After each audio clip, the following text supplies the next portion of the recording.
नमस्कार दोस्तों, जम्मू कश्मीर से धारा 370 जिस वजह से हटाई गई थी वो वजह अब मूर्त रूप लेने लगी है। आपको ये पता ही होगा कि पिछले साल यानी कि 2019 में 5 अगस्त को केंद्रीय गृह मंत्री अमित शाह ने सदन में रखा था जम्मू कश्मीर को परिसीमन का पुनर्गठन का जो कानून था उसे पास कराने के लिए, और ये प्रस्ताव उसके बाद पास हुआ और उसके बाद प्रक्रिया आगे बढ़ी और 31 अक्टूबर 2019 को जम्मू कश्मीर और लद्दाख 2 केंद्र शासित प्रदेश का गठन कर दिया गया, यानी कि पूरी प्रक्रिया हो गई। तो इसका गठन की प्रक्रिया, सरकारी प्रक्रिया जो थी वो तो चल ही रही है, और जिस उद्देश्य से नरेंद्र मोदी सरकार ने जम्मू कश्मीर को अलग किया, लद्दाख को अलग किया, इन्हें केंद्र शासित राज्य बनाया,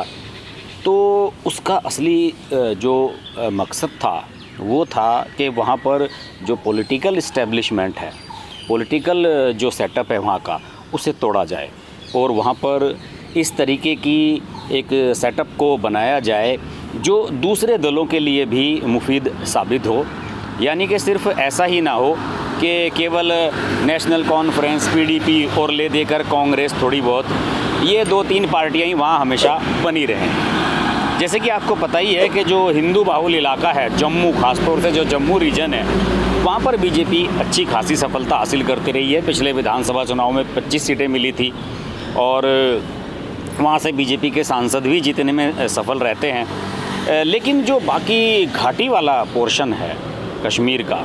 श्रीनगर और बाकी इलाके हैं, वहाँ पर ये हिंदूवादी पार्टी कभी अपनी पहचान नहीं बना पाई है। और नरेंद्र मोदी और अमित शाह का जो ये अभियान था, ये तभी असली रूप में सामने आएगा जब वहाँ पर विधानसभा सीट, लोकसभा सीट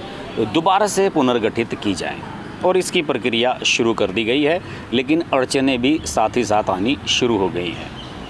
देखिए, इसके लिए फ़िलहाल जो तैयारी है वो ये है कि केंद्रीय विधि मंत्रालय ने एक सुप्रीम कोर्ट की रिटायर्ड न्यायाधीश हैं रंजना प्रकाश देसाई, उनकी अध्यक्षता में एक परिसीमन आयोग का गठन किया है जो वहाँ की लोकसभा और विधानसभा सीटों का नए तरीके से परिसीमन करेगा। और इसके अलावा इस आयोग को जम्मू कश्मीर के अलावा असम, अरुणाचल प्रदेश, मणिपुर, नागालैंड, इन जो नॉर्थ ईस्ट के जो स्टेट हैं, इनके लोकसभा सीटों और विधानसभा सीटों के परिसीमन का भी काम सौंपा गया है। और फ़िलहाल जो आप स्थिति है जम्मू कश्मीर में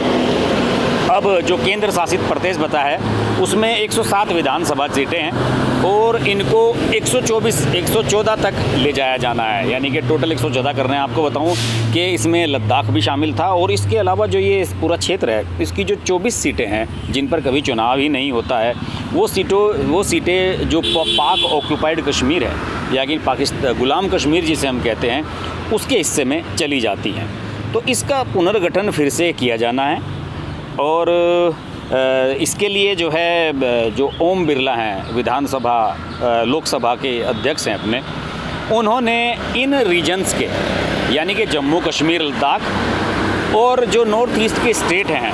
इनके 12 सांसदों को अपनी ओर से इस आयोग में नामित किया है कि देखिए ये हमारी ओर से प्रतिनिधित्व करेंगे और इसका जो पुनर्गठन होगा इसकी प्रक्रिया में अपना योगदान देंगे। और यानी कि इन 12 सांसदों में जो है ये सांसद शामिल हो गए नेशनल कॉन्फ्रेंस के भी, जो कि इसका विरोध कर रही है और विरोध करती रहेगी। इसके अलावा आपको मैं बताऊं कि जम्मू कश्मीर का जो ये रीजन है, इसमें 5 लोकसभा सीटें आती हैं अगर लद्दाख को छोड़ दिया जाए तो। बारामूला, श्रीनगर, अनंतनाग, उधमपुर और जम्मू सीटें, ये सीटें हैं। इनका फिर से नई तरीके से परिसीमन किया जाना है और यहाँ से, इस रीजन से 4 राज्यसभा के सांसद भी चुने जाते हैं। और आपको मैं बताऊं कि यहाँ पर जो 2 सदस्य होते हैं विधानसभा में वो नॉमिनेट किए जाते हैं और 24 सीटें, जैसे कि मैंने आपको पहले बताई, पाकिस्तान अधिकृत जो कश्मीर है उसके नाम की हमेशा खाली बनी रहती हैं। भारत गुलाम कश्मीर को अपना हिस्सा मानता रहा है। 2014 में जब यहाँ विधानसभा का चुनाव हुआ था, 87 सीटों पर चुनाव हुआ था, 2 सीट बताया मैंने आपके नॉमिनेटेड होती हैं। उसमें से पीडीपी को 28 सीटें मिली थी, मुफ्ती मोहम्मद सईद उस समय ज़िंदा थे। बीजेपी को 25 सीटें मिली थी और जम्मू कश्मीर नेशनल कॉन्फ्रेंस फारूक अब्दुल्ला, उमर अब्दुल्ला की जो पार्टी है उसे 15 सीटें मिली थी और कांग्रेस को 12 सीटें मिली थी और पीडीपी ने और बीजेपी ने मिलकर सरकार बनाई थी, जो कि 2 भागों में चली। पहले मुफ्ती मोहम्मद सईद के साथ, उनके निधन के बाद कुछ समय के लिए राष्ट्रपति शासन लगा, फिर उनकी बेटी महबूबा मुफ्ती को बनाया मुख्यमंत्री बीजेपी ने, लेकिन उनसे बात नहीं बन सकी क्योंकि वो हमेशा अलगाववादियों के साथ रहती हैं और यही वजह है कि उन्हें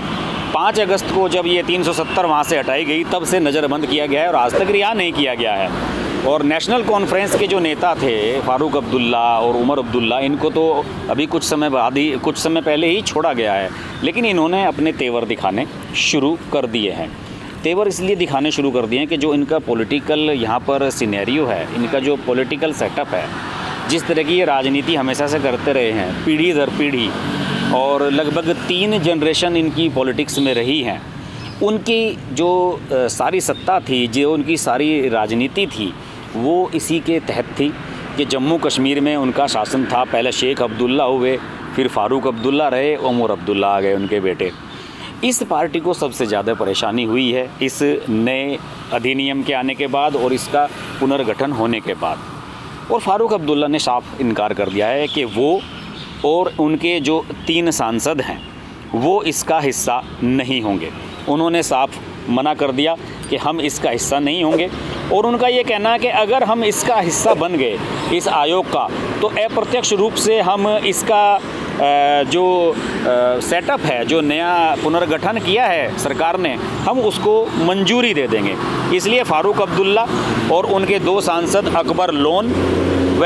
हसनैन मसूरी, इन्होंने इससे अलग रहने का फ़ैसला किया है। और फारूक अब्दुल्ला ने क्या कहना है कि हमने सुप्रीम कोर्ट में भी चुनौती दी हुई है जम्मू कश्मीर के पुनर्गठन को, हम बाहर भी चुनौती दे रहे हैं और अगर हम जम्मू कश्मीर पुनर्गठन अधिनियम 2019 के तहत बने इस आयोग में हम पार्ट लेते हैं तो एक तरह से हम इसे मंजूरी दे देंगे और मंजूरी हमें देनी नहीं है। फ़िलहाल यही स्थिति है कि जम्मू कश्मीर के राजनीतिक सीन को बदलने की तैयारी हो चुकी है और अगर नेशनल कॉन्फ्रेंस के ये 3 MP इसमें भाग नहीं भी लेते हैं तो उसके बावजूद भी इसको बदल दिया जाएगा और इसमें कोई टेक्निकल अड़चन नहीं आएगी और ये पास हो जाएगा। अब फ़िलहाल यही बात चल रही है कि नई सीमाएं बनाई जानी हैं जम्मू कश्मीर में और जिस उद्देश्य से नरेंद्र मोदी और अमित शाह ने, बीजेपी ने ये सब किया था, उसको मूर्त रूप देने का सही समय आ गया है। अब्दुल्ला साहब नाराज़ होते रहें तो होते रहें और जो महबूबा मुफ्ती हैं उनकी तो जो नाराज़गी है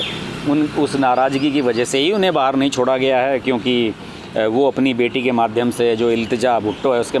इल्तिजा मुफ्ती है, उसके माध्यम से वो ट्वीट्स कराती रहती हैं सरकार के ख़िलाफ़। हालांकि उमर अब्दुल्ला ने भी अब ये काम शुरू कर दिया है, लेकिन उमर अब्दुल्ला थोड़ा राजनीतिक आदमी है और अलगाववादियों से थोड़ा सा उनका उतना नाता नहीं है जितना कि पीडीपी का रहा है। बहरहाल जम्मू कश्मीर के इस ताज़ा डेवलपमेंट पर हम नज़र बनाए रखेंगे। आप देखते रहिए हर्ष की बात लाइव। नमस्कार। अगर आपको हमारी वीडियो पसंद आई तो हमारा चैनल हर्ष की बात लाइव सब्सक्राइब करें और नोटिफिकेशंस के लिए बेल आइकन प्रेस करें।